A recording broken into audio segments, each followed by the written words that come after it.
அன்னைக்கு பேசும்போது அந்தானிக்கு பத்தி அப்படிங்கிற வார்த்தைக்கு ஒரு கதை சொன்னது தெரியுமா? சரி, அதை சொல்லுங்களேன் ப்ளீஸ்.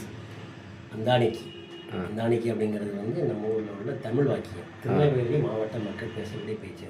சரி, அந்தானிக்கு அப்படின்னு இது எப்போ அந்தானிக்குங்கிற வார்த்தை என் மனசில் பதிஞ்சுது அப்படின்னா, நான் ஸ்கூலில் படிக்கிற காலத்தில் எனக்கு சி வகுப்பு, அப்போ ஏ வகுப்பு வந்து 3ஆம் கிளாஸில் வந்து பூரணம் சார்னு சார் இருந்தாங்க. சரி, அவங்க கிளாஸில் வந்து அன்னைக்கு எங்கேயாச்சும் வாத்தியார் லீவு போயிட்டா அங்கே ட்ரான்ஸ்ஃபர் பண்ணுவாங்க.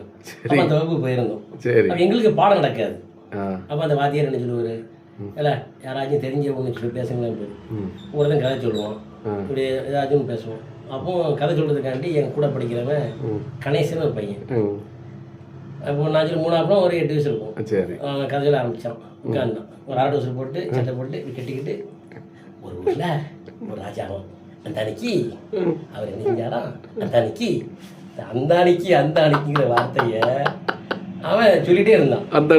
பூர்ண சார் என்ன பண்ணாரு, ஏல இவன் கதை சொல்ல மாட்டான் இப்போதைக்கு, இந்த அந்த அன்னைக்கு சொல்லியே இந்த நேரத்தை அப்புறம் கழிச்சிடுவான், ஆனால் உட்கார்ல அப்படின்னாரு. அப்புறம்தான் இப்போ தான் தெரிஞ்சது அந்த அன்னைக்குங்கிற வார்த்தையுடைய அர்த்தம் என்ன அப்படின்னா, அதுக்கப்புறம் அந்த தூரமா இருக்கு, இதை மாதிரி வாக்கியங்களை சொல்றதுக்காக வந்த வேர்ட்ஸ் தான் அந்த அன்னைக்கு.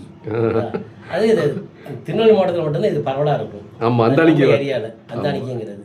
இப்போ இது நீ வெளியே போனா பார்க்க முடியாது. இது இன்னொன்று உண்டு, அந்த அன்னைக்குன்னு உண்டு, அது மாதிரி இந்த அன்னைக்குன்னு உண்டு. தெரியுதா? இந்த அன்னைக்கு என்ன தெரியாது எனக்கு, இந்த அன்னைக்கு என்ன தெரியாது. அது அவ்வளோதான். இதான் அந்த அன்னைக்குள்ள கதை. அந்த அன்னைக்கு